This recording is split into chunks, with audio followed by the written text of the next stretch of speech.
Hi, thanks for having me. Okay, so everybody is going to ask you 2 questions, and we'll go around the panel and ask those questions. Great. So tell us about yourself and some of your community activities. Oh, well, my name is Chalice. I moved here 7.5, almost 8 years ago, and immediately fell in love with the area. It just seems like such a wonderful, diverse group of folks who are always doing something fun and exciting, from downtown events, Halloween Howl, and concerts in the park, and how such a tiny little town can do so much. It's just thrilling. So I've always wanted to do more and be more. Should I scoot closer? Thank you. So that's kind of what brought me here, and I don't mean to, but I love to be involved. And the more I learn about our wonderful little town, the more I fall in love with the group of folks that are here, and the more I want to help where I can. So that's what's brought me here.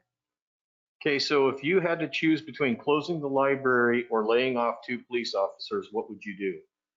That's a great question. While both would be devastating, I think the recent pandemic has really shown that unfortunately we can deal without a library. We do need it, yes, so it's not to undermine the need, but we really need to staff our police. So I fully believe that if we had to lay somebody off, it's going to be the library, and we'll find another way. Let's work hard to get it back open. Let's figure it out, but I think we need our protection. Thank you. Mr. Thank Roberts. you. Thank you, Mr. Mayor. Ms. Savage, Yes. my first question. You've given us some of your background in your application and in this discussion. What do you feel are your strengths that you can bring to this council? Oh, I'm a people person. I love people. I love to listen. I love to communicate, and I love to solve problems. And I think that's really what I'm going to desire to bring, is the ability to communicate and to listen and to help solve problems so that we can all be a part of the same team. We're all in this together. We've got 6 different applicants here tonight, and ultimately I think we want the same thing, which is to better our community, and we all want to be involved. So, yeah. Thank you for that answer. My second question, what's more important for our city right now? Building new homes and commercial spaces, or rehabbing, expanding, better utilizing our existing homes and storefronts? Oh, what's more important? I'm going to answer that with a yes. I think both are equally important. Building new homes allows for the older homes to be rehabbed. They're both really important. That's hard to pick just one. I think to keep the wonderful historic buildings that we have and really enhance them, I think that's really powerful. We've got some amazing historical buildings here in town. We also need new. You know, I've got friends that have kiddos that have grown up in this town and can't even get an apartment here because there's nothing for rent. So the answer to that is going to be yes, both. Thank you, Mr. Mayor. Mr. Irvin. Thank you, and thank you for being here. 2 questions for you as well. Can you speak to how you maintain contact currently with the individuals residing in Ward 1? Well, I've done a little bit of a couple different things. I've gone knocking on doors. I've done some Facebook. I'm open to it all. I think there's multiple ways to communicate with folks. And so what I'd like to do, if appointed, is I'd like to find out how people would like their communication, and I would follow that. Personally, I've distanced myself from virtual things just for my own peace of mind. But if that's how folks want to communicate, by all means, let's do that. But truly, I really find that you're going to get more honesty in person, knocking on doors, talking with folks, community involvement. Yeah. And based on your knowledge of with the residents in Ward 1, how they think and operate in terms of what they believe is Cottage Grove's biggest asset, could you speak to that? And likewise, based on your knowledge of their opinions, what detracts from the livability of Cottage Grove? I think our biggest asset are the people themselves. The fact that we're a wonderfully small town that's diverse. I hear folks talking about roads. I hear people talking about water bills. And I think those are all very, very important. The asset really truly is the people. Folks who are able to say, this is what I want and this is what I desire. And I think that needs to be honored and cherished. And let's figure out how to work together. And whether that's communication from the council's end to the residents, or finding truly what the residents desire and finding that happy medium. I think it's a balance, and I think it takes communication and tough conversations. Thank you. Ms. Soulsby. Thank you, Mr. Mayor. Welcome, Chalice. Thank you. My first question is, do you think our downtown is healthy and successful? Yes or no? And then the second part of the question is, what suggestions would you make to help increase its vitality? Oh, I love our downtown so much. There's so much we could improve.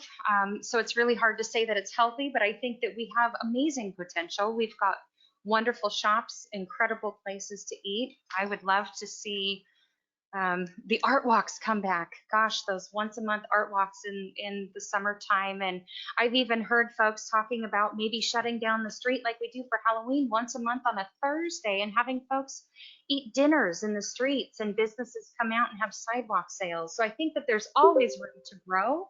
And that really comes again with conversation with the businesses. What do they want to do? What do they feel we are lacking?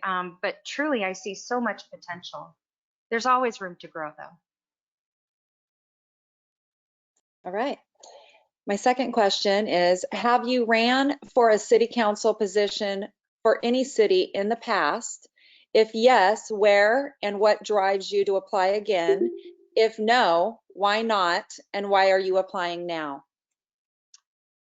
Well, like I was saying earlier, I can't help but get involved. It's just the nature of who I am as a person. And I did run this past election. I ran against Councilor Roberts, but I always said I'm not running against anyone. We just happen to be going for the same seat. I love this little town, and I just would love to be involved. And that includes working with all of you folks in this capacity. So I'm driven to help. My desire is to help. Thank you. Mr. Fleck. Hi, Chalice. Welcome. And my first question is, have you read the budget, the charter, the development code? Well, yes and no. Yes, I have looked it over. It was more towards the election side of things. I was just put onto the budget committee, so I'm looking forward to really diving deep and doing more.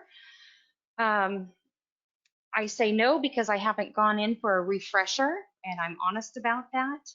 I did, like I said, I did dive into it when we were in the election process, and I did educate myself with where we're at. It's quite the book, and there's a lot going on.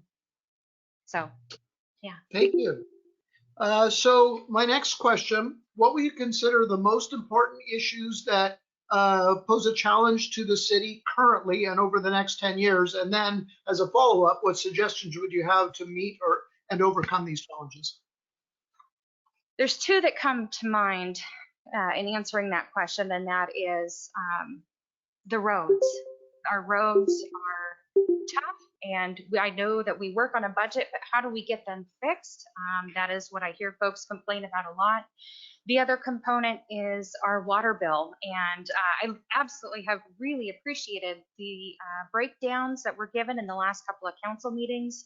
I've been attending every single one, so having the breakdown and explanation of why our bill is the way it is was extremely helpful and helped educate myself. But I think the other flip side of that is educating the folks around us and being a little bit more transparent. So how do we resolve that? I don't know. Let's talk about it. Let's figure it out. Be a team and be transparent. Thank you. Thank you. Mr. Stinnett. Yeah, hi, Chalice. My first question is, what roles do you think city government should fill in Cottage Grove? Well, I think that we definitely set a foundation of where things need to lie. What I mean by that is there's a budget and we have to work within the parameters of the budget. The city council does not get to say, hey, we need roads done, let's go fix these roads. All of that is already delineated. So I think it's really building the foundation building on the foundation that's already